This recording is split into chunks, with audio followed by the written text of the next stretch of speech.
No wage board no media, আমি এটার সাথে একমত একদম। আপনি ওয়েজ বোর্ড দিয়ে, এবং এই ক্ষেত্রে যেটা করতে হবে আমাদের ইনসেন্টিভও দিতে হবে। যারা ওয়েজ বোর্ড দিবেন তাদেরকে আমাদের 3000 টাকা করে দিতে হবে অ্যাডভার্টাইজমেন্ট রেট।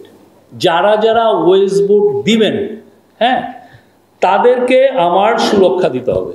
যারা টিভি দিবেন, যারা নিউজ পেপার দিবেন, যারা বড় অনলাইন দিবেন, তাদের একটা বড় অঙ্কের টাকা যখন ওনারা নেবেন, কি জন্য লাইসেন্স দিবেন, তাদের 10 থেকে 20 কোটি টাকা, অনলাইনের জন্য 10 কোটি টাকা, নিউজ পেপারের জন্য 15 কোটি টাকা, টিভির জন্য 20 কোটি টাকা, এইটা এই যে সাংবাদিক কল্যাণ ফান্ড বা এই সমস্ত জায়গায় জমা রাখতে হবে, যাতে তারা যখন সিক হয়ে যাবেন, যে জার্নালিস্ট তাদের বেতন পাবে না 6 মাস, ওই টাকা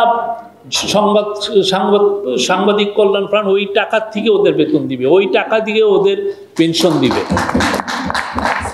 বাংলাদেশে আমরা নিউজ পেপারের লাইসেন্স, টিভির লাইসেন্স, অনলাইনের লাইসেন্স আমরা সস্তা করে ফেলেছি।